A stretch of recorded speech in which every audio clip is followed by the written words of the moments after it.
Palang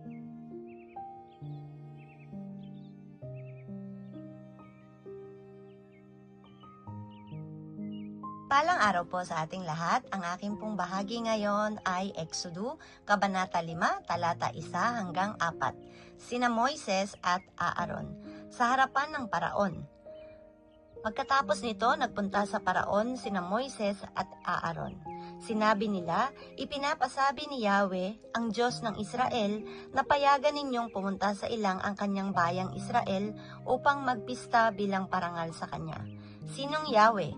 Sino siyang mag-uutos sa akin na payagan kong umalis ang mga Israelita?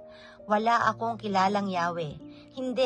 Hindi ko papayagang umalis ang mga Israelita, sagot ng Paraon. Sinabi nila, nagpakita po sa amin ang Diyos naming mga Hebreo, kaya isinasamo naming payagan na ninyo kaming maglakbay ng 3 araw papunta sa ilang upang maghandog kay Yahweh na aming Diyos, kung hindi, lilipulin niya kami sa pamamagitan ng sakit o digmaan. Sinabi ng hari ng Ehipto, kina Moises at Aaron, at bakit ninyo ilalayo ang mga tao sa kanilang trabaho? Bumalik kayo ngayon din sa inyong mga trabaho. Ito ang salita ng Diyos. Amen. Mapagpalang araw po sa ating lahat. Narito po ang aking daily devotion sa Book of Exodus chapter 5, verse 5 to 8. Mas marami na nga ang mga Hebreo kaysa sa Ehipsyo. Nais pa ninyong tumigil sa pagtatrabaho? Sabi sa kanila ng Paraon. Nang araw ding iyon, ipinatawag ng Paraon ang mga tagapangasiwang Ehipsyo at ang mga kapatas na Israelyeta. Sinabi niya, huwag na ninyo silang bibigyan ng dayaming ginagamit sa paggawa ng tesa.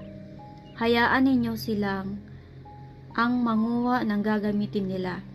At ang dami ng gagawin nila ay tulad din ng dati. Huwag babawasan kahit isa. Tinatamad lang ang mga yan, kaya nagpapaalam na magandog sa kanilang Diyos. Amen po. Magandang buhay po sa ating lahat. Akin pong muling ibabahagi sa inyo ang pang-araw-araw na pag-aalay ng aking puso mula sa salita ng Diyos. Sinasabi po dito sa ika-5 kabanata ng Exodo, versikulo 9 hanggang 13. Si Moises at si Aaron sa harapan ng Paraon. Damihan ninyong lalo ang kanilang gawain at lalo silang higpitan sa pagtatrabaho para hindi na makapakinig ng kung ano-anong kalokohan.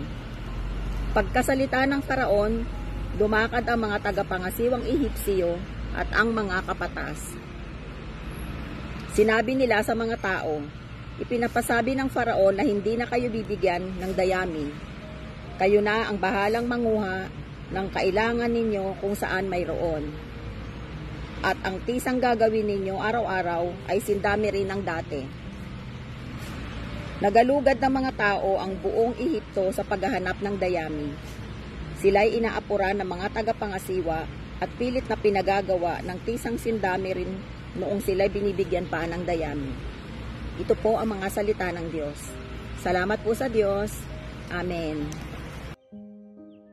Ang aklat ng Exodus, Kabanata 5, versikulo 14 hanggang 17. Kapag kulang ang kanilang nagawa, ang mga kapatas na Israelita ay binubugbog ng mga tagapangasiwa at tinatanong, bakit kakaunti ang nagawa ninyo ngayon?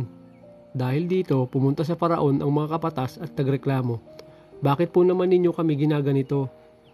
Pinagagawa pa po kami ng tisa, ngunit hindi na binibigyan ng dayami. At ngayon po'y binubugbog pa kami, gayong ang mga tauhan ninyo ang may pagkukulang. Sinabi ng Paraon, mga batugan, tinatamad lang kayo kaya ninyo hinihiling sa akin na payagan kayong maghandog kay Yahweh. Ito ang salita ng Diyos. Amen.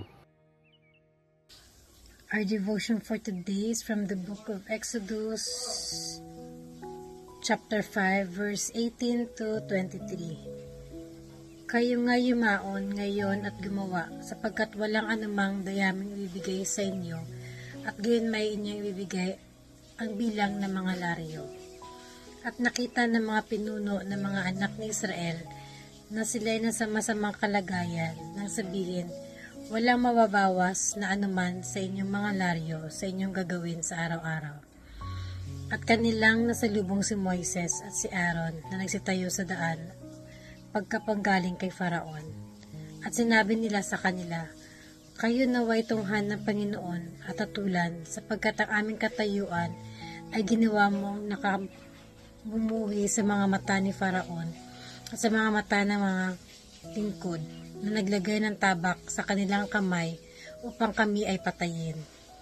At si Moises ay bumalik sa Panginoon at nagsabi, Panginoon, bakit mo ginawa ng kasamaan ang bayang ito? Bakit mo sinugo ako? Sapagkat mula noong ako'y pumaroon kay Faraon na magsalita sa iyong pangalan, ay kanyang ginawan ng kasamaang ang bayang ito at hindi mo man iniligtas ang inyong bayan. This is the word of God. Amen.